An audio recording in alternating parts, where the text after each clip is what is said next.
ভাবছেন এটা মাছের কাটলেট? একদমই নয়, এটা হচ্ছে ভাজা ডিমের পুর ভরা কাটলেট। আপনার দেখুন, দেখুন ভিতরে একদম পুরের আলু পুরের ঠাসা, আর ওপরটা দেখুন ভাজা ডিমের লেয়ার। দেখেছেন কতটা সুন্দর হয়েছে? খুব সহজেই হাতের কাছে মাত্র দুটো ডিম থাকলে এরকম ডিমের পুর ভরা কাটলেট বানিয়ে নিতে হবে। দেখেন আওয়াজটা শুনে বুঝতে পারছেন কতটা মচমচ হয়েছে। কীভাবে রেসিপিটা বানিয়েছি চলুন রেসিপিটা দেখতে থাকুন ও আমার সঙ্গে থাকুন। আশা করি কিন্তু আপনাদের ভালো লাগবে। ভালো লাগলে অবশ্যই আমার চ্যানেলটাকে সাবস্ক্রাইব করে আমার পাশে থাকবেন। চা বা কফির সাথে আপনারা এইভাবে একবার বানিয়ে বিকালে সকালে বানিয়ে খেতে পারেন। চলুন তবে শুরু করি। বন্ধুরা, আজকে আমি বানাবো ডিম ভাজা পুর ভরা কাটলেট। তার জন্য এখানে দেখুন আমি 3টে ডিম নিয়ে নিয়েছি। ডিমটা এবার এক সাইডে রেখে দিয়ে আমি পুরটা তৈরি করে নেব। করার জন্য দেখুন এখানে একটা কড়া বসিয়ে দিয়েছি। কড়াটা গরম হয়ে গেছে। এবার কড়াটার মধ্যে দেবো আমি তেল। আমি সাদা তেলেই করছি পুরটা, আপনারা চাইলে সরষের তেলও করতে পারেন। দেখুন এদিকে তেলটা গরম হয়ে গেছে। এবার আমি কিছুটা দেবো পেঁয়াজ কুচি, ওর সাথে দেবো 3টে শুকনো লঙ্কা। শুকনো লঙ্কাটা একটু কেটে কেটে দেবো, কুচিয়ে দেবো।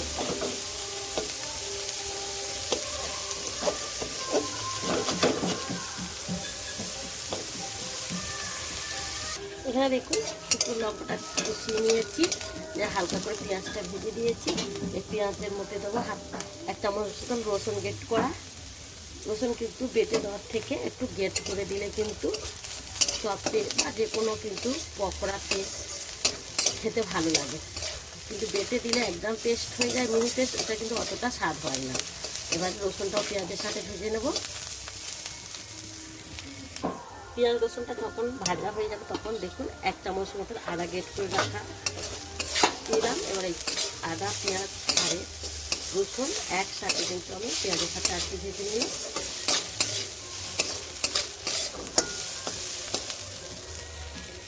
এবং সব কটা ভাজা হয়ে গেছে। এবার এর মধ্যে কিছু মশলা দেব। প্রথমে দেবো 1/2 চামচের মতো হলুদ গুঁড়া, 1/2 চামচের মতো লঙ্কা গুঁড়া, 1/2 চামচ দেবো জিরা গুঁড়া, সব শেষে দেবো একটা ম্যাগি মশলা।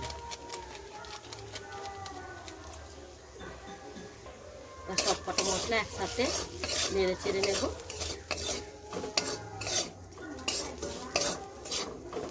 এটা কিন্তু বেশি তেল দেওয়া যাবে না, যেহেতু একটা পুর তৈরি করছি, পুরে কিন্তু বেশি তেল দিলে ভালো লাগবে না।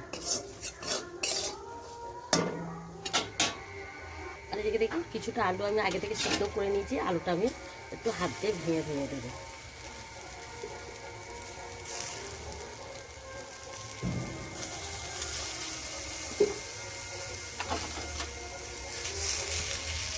এখানে দেখুন আলুগুলো ভাঙা গেছে। এবার আলুর মধ্যে এখনো লবণ দিইনি, এবার স্বাদ মতন লবণ দেবো। দিয়ে এবার আলুটা নেড়ে ছেড়ে আমি তৈরি করবো।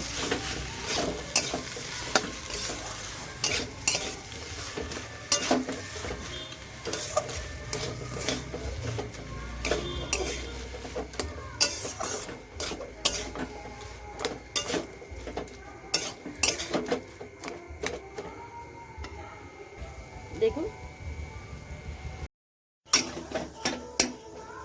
দেখুন পুরটা একদম তৈরি হয়ে যাবে। আর এই পুরের মধ্যে দেব 1 মুঠো বাদাম, চিড়ে বাদাম ভাজা, দিয়ে আবার নাড়াচাড়া করে নেব। সবশেষে কিছুটা কসুরি মেথি দিচ্ছি।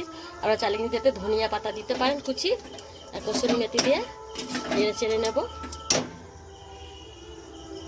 এবার দেবো 1 চামচের মতন গরম মশলা গুঁড়ো দিয়ে, দেখুন গরম মশলা গুঁড়ো দিয়ে এবার নেড়ে ছেড়ে একদম পুরটা আমার রেডি হয়ে গেছে।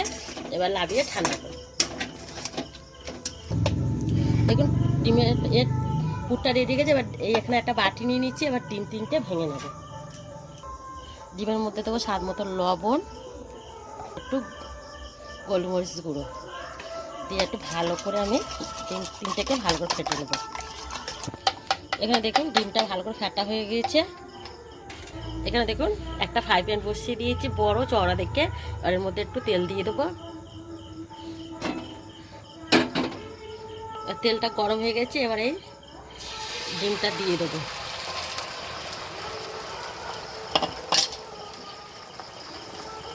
দেখুন ডিমটা যখন দেখবে এরকম ঠিক হয়ে আসবে তখন এই যে পুরটা নিয়ে রেডি করেছিলাম, পুরটা এবার এই ডিমের মাছ বরাবর দিয়ে দিতে হবে।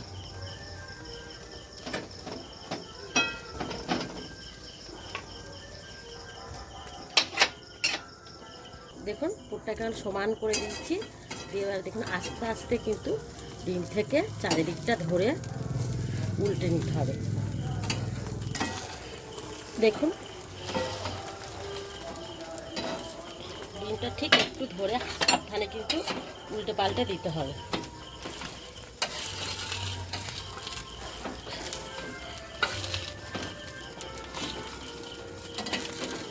দেখো সাবধানে কিন্তু ডিমটা আমি উল্টে পাল্টে দিয়েছি, যদি পুর ভরা ডিমের অমলেট করবো দেখে নিয়েছে।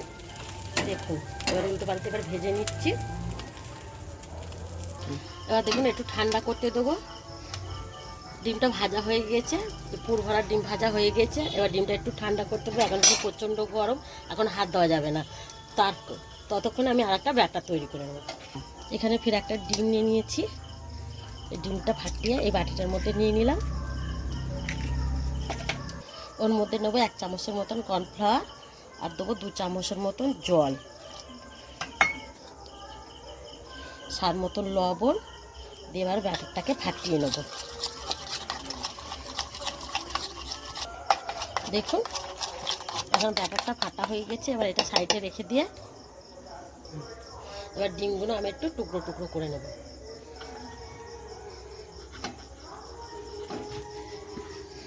আপনারা যেটা যে পছন্দ করো যে সাইজটা, সেই সাইজটা কেটে নেবে। দেখুন এখান থেকে একটা করে ডিম তুলে নেব, সব পিস করা যে পুর ভরা ডিম।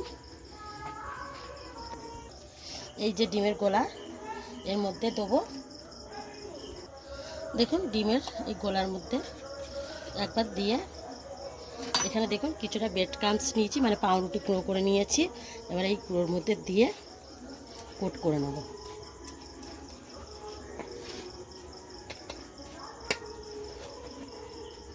আর একবার দেবো।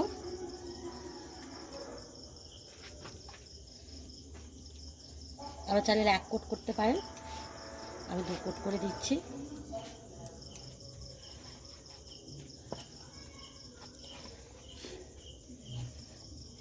দেখুন একটা রেডি হয়ে গেল ডিমের কাটলেট। দেখছেন এরকম করে আমি সবকটা রেডি করে নেব। এখানে দেখুন ভাজা ডিমের পুর ভরা কাটলেট কটা আমি রেডি করে নিয়েছি। দেখেছেন কতটা সুন্দর হয়েছে, দেখে নিন, কেউ বুঝতেই পারবে না এটা ডিমের কাটলেট। দেখেছেন এবার ভেজে নেব, চলুন। দেখুন এখানে ভাজার জন্য আমি তেল বসিয়ে দিয়েছি, তেলটাও গরম হয়ে গিয়েছে। এদিকে একটা করে কাটলেট আমি ছেড়ে দিয়ে ভাজবো। দেখতে একটা করে ভাজবো। এবার দেখুন একটু উল্টে দেবো কাটলেটটা। দেখেছেন আমি এখানে কিন্তু দুটোই দিয়েছি, জায়গা ছিল বলে।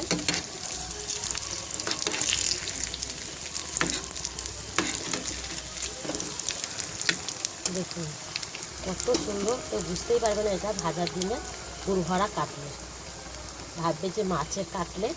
দেখেছেন দেখুন কাটলেটগুলো এখানে দেখুন ফুলে একদম কিন্তু ডাবল হয়ে গেছে। দেখেছেন এই পিঠে পিঠে উল্টে কিন্তু আমি কাটলেটগুলো ভেজে নিয়েছি। এবার সবকটা একইভাবে ভেজে নিই। দেখুন এখানে কাটলেটগুলো ভাজা হয়ে গেছে। এবার আওয়াজ শুনে দেখুন, দেখে নিন কতটা মচমচে হয়েছে। দেখেছেন খুব সহজে এরকম যদি অল্প ডিম থাকে, মাত্র 2টো ডিম দিয়েও এরকম আলু দিয়ে পুর ভরা কাটলেট আপনারা খুব সহজে যে কোনো আত্মীয় স্বজন এলে করতে পারেন। আপনাদের একবার ভেঙে দেখা। দেখুন এখানে আমি তো নিচে নিচে ভিডিও করি, তাই আমি 2 হাতে দেখাতে পারি। দেখুন ভেঙে দেখিয়ে দিলাম। দেখেছেন ভিতরে একদম পুরে ঠাসা, এই দেখুন, আর ওপরে এই দেখুন ডিম, আর এই দেখুন মচমচে।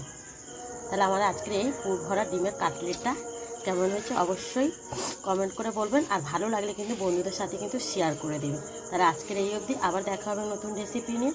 ভালো থাকবেন, সুস্থ থাকবেন, নমস্কার।